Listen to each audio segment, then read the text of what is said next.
retrouver dans un instant. Nous parlerons de ces stars, de ces people accros au sexe. Ils sont de plus en plus nombreux, visiblement, à être accros au sexe. On va avoir l'occasion de vous en parler. On parlera également de la télé-réalité. On va recevoir un garçon qui est fan de télé-réalité au point qu'il en laisse tomber son bac, qui passe son temps à chercher à rencontrer des gens qui ont fait des télé-réalités. Qu'est-ce que ça peut lui rapporter? Il nous racontera ça dans un instant. Et puis on parlera des anges de la télé-réalité. Vous verrez les 2 minutes exclusives de l'épisode de demain. Et on reçoit sur ce plateau Jérémy Ferrari qui nous a rejoint pendant la publicité. Vous l'avez découvert dans On demande qu'en rire sur France 2. Il cartonne maintenant partout, dans toutes les salles. Vous avez fait 700 représentations à Paris avec votre spectacle. Ça paraît incroyable. Alléluia bordel. Vous serez à l'Olympia vendredi, en tournée jusqu'en 2014. C'est ça. Et il y a combien de temps? Il y a 3-4 ans, vous aviez du mal à remplir les salles? Ah, il y a 3-4 ans, j'avais pas du mal, je les remplissais pas du tout. Ouais. Ça veut dire quoi? Ça veut dire des salles avec 5-10 personnes? Ouais, c'est exactement ça. Mais il y a un exemple que je donne souvent qui est assez révélateur de ce qui s'est passé après avoir fait cette émission. C'est que la première fois que j'ai fait le Forum de Liège en Belgique, parce que j'ai la chance aussi d'avoir du succès en Belgique et en Suisse, parce que c'est l'émission dont on ne demande qu'à en rire, a cartonné en Suisse et en Belgique.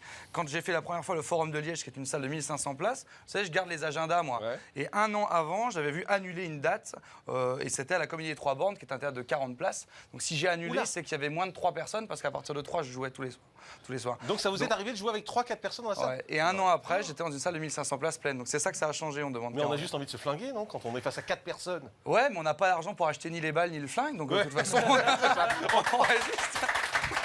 est obligé de faire.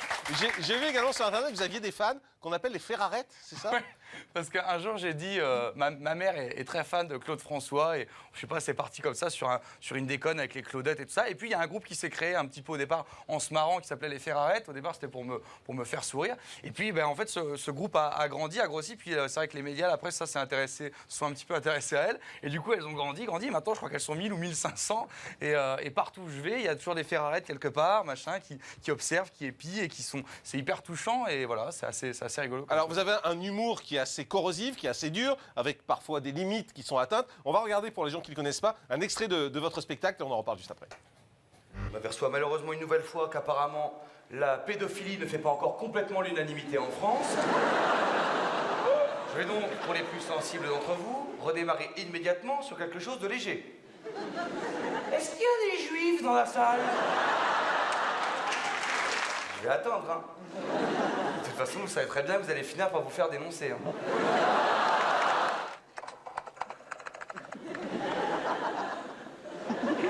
Pour qui se prend Ferrari pour parler du Coran? Et vous auriez raison de le penser, hein. Moi, je suis d'accord avec vous, hein. Épousez comme il vous plaira 2, 3 ou 4 femmes. Mais elle est géniale, cette religion. On sera quand même d'accord, messieurs, que quand elles sont infidèles, un caillou dans la tronche, c'est pas non plus méchant, hein. C'est ça qui vous fait rire? Ah, c'est bien la peine de s'emmerder écrire un texte, hein. Voilà, Jérémy Ferrari qui sera à l'Olympia vendredi d'ailleurs et ensuite en tournée dans toute la France. La limite, elle est où? Ben, la limite, c'est un peu cliché ce que je veux dire, mais c'est que ce soit drôle. Le truc, c'est que là, c'est la religion, donc effectivement, c'est un thème. Pourquoi j'ai pris la religion, moi, au départ? Parce que tout le monde m'a dit, tu pourras jamais remplir les salles avec un spectacle sur la religion. Et comme à l'époque, je les remplissais pas, je me suis dit, peut-être qu'en faisant un truc qui est pas censé les remplir, on va arriver à les remplir. À ce moment-là. Et ben, c'est un peu ce qui s'est passé, c'est que finalement. Voilà. Mais pourtant, on voit qu'il y a des limites. Par exemple, quand vous avez fait le Téléthon, on a senti qu'il y a eu un malaise, visiblement. Ah, on vous a foutu dehors, même. Mais les limites sont à partir du moment où vous avez des gens en face de vous qui trouvent pas ça drôle. Ouais. Mais moi, je suis arrivé avec Guillaume... C'est quoi au Téléthon? Ben, en fait, je suis arrivé avec Guillaume Batz. Guillaume Batz, qui est un mec avec qui j'ai fait un petit buzz sur Internet avec un sketch qu'on avait fait qui s'appelait L'adoption pour les nuls, qui est un humoriste qui a la maladie des os de verre, donc qui est directement touché par une maladie génétique qui concerne donc le Téléthon. On est donc invités tous les deux pour apporter donc un regard neuf. En tout cas, c'est moi ce que je me dis. Quand on invite un humoriste sur le plateau, c'est pas pour qu'il vienne pleurer avec les autres. Donc pour moi, on vient un petit peu déconner. Donc Guillaume Batz arrive, il s'assoit au milieu des fauteuils roulants et des... Alors, faut voir Guillaume Batz, hein, c'est quand même un gars qui fait 1m45, qui est difforme à cause de sa maladie, qui s'assoit et qui regarde tout le monde et dit « Ah, enfin, à la maison !»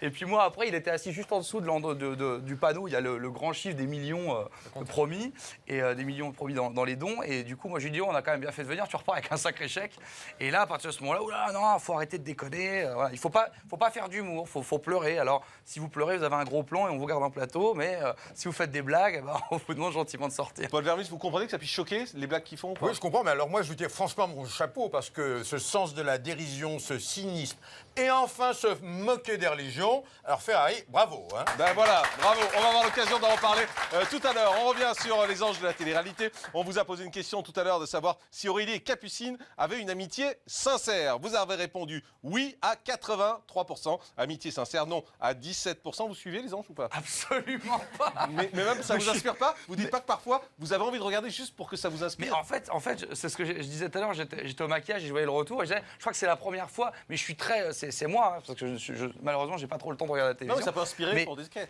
Ah ben très certainement.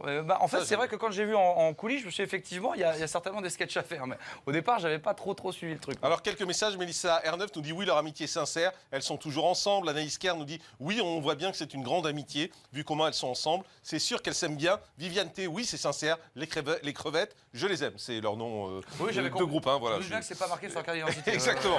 Mister Forest dit non, de toute façon, c'est que du fond entre eux. Je t'aime dans le dos et dans le dos, c'est le contraire. Après, si c'est vrai, tant mieux pour elle. Et puis Chris Zealand nous dit non, je pense que Capucine ne dit pas toute la vérité à Aurélie, qui affirme être accro au sexe.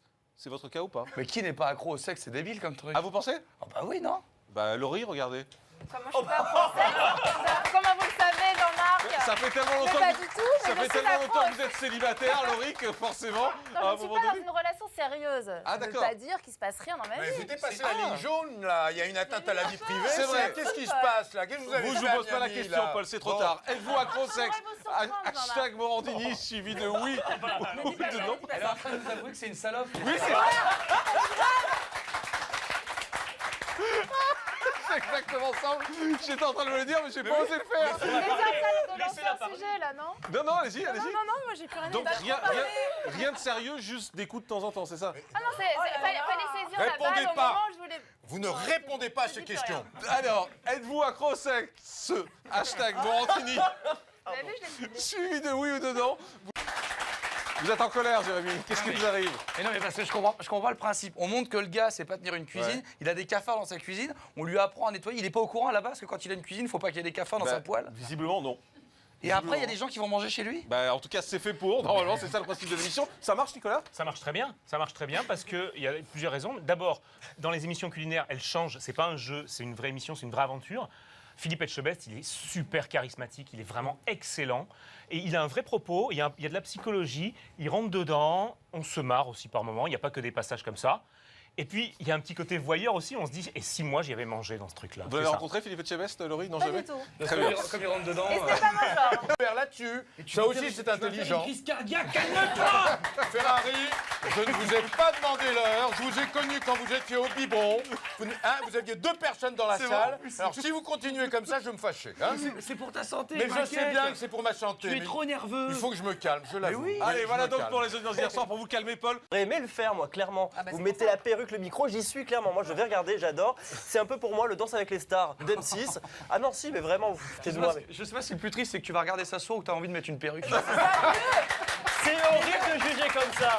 C'est horrible, c'est méchant. Et non. Et je vais la mettre pour vous, si vous voulez, de cette semaine, la perruque. Paul Vermus, G12, merci de nous retrouver. Jérémy Ferrari est avec nous. Vous le retrouverez vendredi soir à l'Olympia et en tournée également dans toute la France. Dans un instant, on va vous parler. Son corps sur le bout des doigts et elle est capable de savoir ce qu'elle aime, ce qu'elle aime pas, ce dont elle a besoin et elle contrôle elle-même ses orgasmes. Elle le dit clairement, je contrôle mes orgasmes. Ingénieux, Ali Berry, mais vous savez, on n'a pas besoin de tout savoir. Non mais allô quoi, franchement, ces célébrités. Alors forcément, après un sujet comme ça, je me tourne vers vous, Laurie. oui, Depuis que vous avez fait des révélations Moi, je tout à ne l'heure dirai plus rien, sur Jean-Marc. votre vie privée. Vous comprenez ces stars qui étalent leur vie comme ça? Est-ce que je l'ai... Non, je trouve... Enfin, moi, personnellement, je trouve ça inutile d'étaler C'est ce que sa tu viens vie. de faire. Pas du tout, mais il m'attaquait. Donc voilà, après, effectivement, souvent, Ça permet d'assumer, d'en parler comme vous l'avez fait? Ça permet de faire le buzz. De comment... Pardon. C'est très bien piégé. Il est vicieux, hein. Il est vicieux, il est taquin, c'est pas juste. En France, c'est tabou Et il quand même. écoute pas ma réponse, en plus. Allez-y, pardon. Vous allez nous donner un chiffre. Non, pas du tout. Bon, allez-y, j'ai plus envie de parler. Romain, c'est tabou en France d'en parler, ça fait rire, Oui, on effectivement. s'en amuse. À part Laurie, c'est vrai qu'on est tous un peu prudes en France. On a tous tendance à se cacher. Je défie quiconque ce soir de parler face caméra de ce qui se passe sous la couette. Je Mais pense pourquoi les stars en parlent alors? Pour faire du buzz? C'est américain, Disons que ça. c'est très américain de parler Ils effectivement. en parlent. Le journaliste chauve, là, qui racontait tout ça. Mais non, mais Et lui- qu'est-ce qu'il en savait? Quelle investigation il a fait pour raconter autant de détails? Il est à Paris, là, à côté d'ici. Mais c'est parce qu'il a lu des articles. Bah oui, des alors stars c'est en ça parlent. le journaliste. Vous lisez des articles et vous répétez ce que vous vous avez avez quoi lu. ce C'est soir, comme ça Paul que non, mais c'est comme ça que vous avez appris ce métier ou quoi? Jérémy, ça vous intéresse de savoir la vie privée des stars comme ça? Oh, je trouve ça rigolo. Non, mais on sait très bien que la plupart du temps, c'est pour faire du buzz, pour faire parler de soi. 4 mois après, il sort des films, il sort des bouquins. Voilà, mais c'est plutôt rigolo. Enfin, il n'y a rien de méchant à ça. Je trouve ça plutôt marrant, en fait. Je trouve ça plutôt rigolo. Ouais. Alors, on vous a posé une question sur les réseaux sociaux. Êtes-vous accro au sexe? Juste pour s'amuser, avoir votre sentiment là-dessus. Hashtag. Un peu trop loin là, au point de rater mon bac. Enfin, vous allez le rater.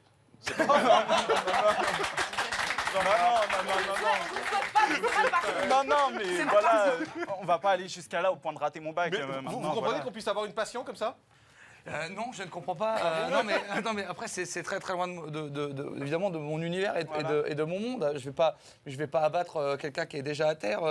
Mais Non, je avant- suis toujours là, je suis toujours debout. je Oui, suis mais pas parce à que terre. tu ne te rends pas compte que tu es à terre. Mais, Non, tu es à terre. regardez, Mais- je suis sur mes mais deux jambes. avant de Ça savoir va ce qui se passe dans sa tête, moi, j'aimerais savoir ce qui se passe sur sa tête déjà. Sur ma tête. Capillairement. Donc ça s'appelle une nouvelle coupe de cheveux. Ouais. Donc, non, mais ça...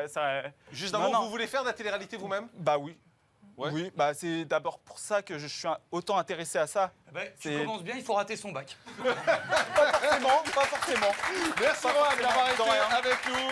Rohan qu'on avait vu donc dans l'émission. Tellement vrai. Merci Jérémy Ferrari. On va vous retrouver à l'Olympia. Ce sera vendredi d'ailleurs. Et ensuite, vous serez partout en France jusqu'en 2014. Merci d'être venu sur ce plateau. Nous, on se retrouve demain en direct